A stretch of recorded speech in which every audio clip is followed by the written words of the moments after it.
100% tariff on Indian exports to the United States. It sounds like an economic nightmare. And right now, the groundwork for it is being laid on Capitol Hill. The US Senate just voted overwhelming approval 86 to 12 to advance a sweeping bipartisan sanctions bill. At the heart of this legislation is a direct weapon aimed at Russia's top energy customers. A provision authorizing President Donald Trump to slap secondary tariffs of up to 100% on countries buying Russian oil and gas. At the top of that list, India. So is New Delhi about to face a massive trade shock, or is this classic Washington political leverage? Let's break down the hard facts. First, let us understand what just happened in Washington. The bill, originally championed by the late Senator Lindsey Graham and Democrat Richard Blumenthal, seeks to choke off Moscow's energy revenue. Here is how the secondary sanctions tariff mechanism actually works. Targeted focus. Instead of penalizing dozens of nations, the revised bill narrows its sight on the top 5 importers of Russian crude, specifically China, India, Slovakia, Hungary, and Azerbaijan. 500 versus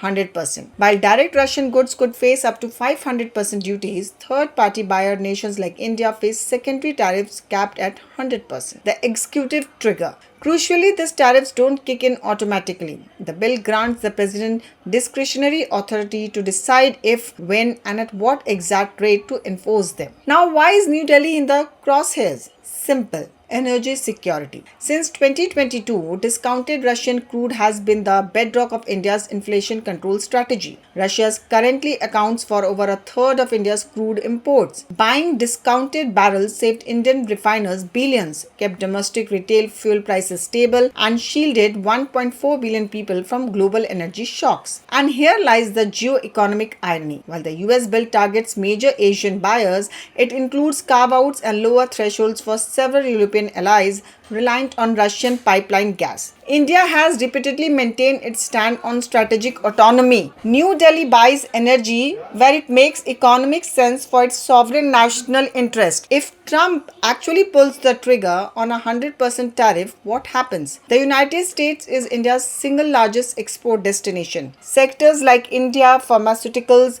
textiles, IT services, auto components, and jewelry would see their competitiveness wiped out overnight in the American market. But here is the real analysis experts are pointing to. It's a bargaining chip. Washington knows that crippling trade with India hurts American consumers and supply chains too. This bill gives President Trump enormous leverage ahead of bilateral trade negotiations. Legislative hurdles remain. While the Senate advanced the procedural vote 86-12, the House of Representatives must still clear it before it ever hits the president's desk. National interest waivers. The text explicitly includes presidential waiver clauses. Trump can adjust or waive tariffs if a nation takes steps to balance its trade or if US national interests demand it.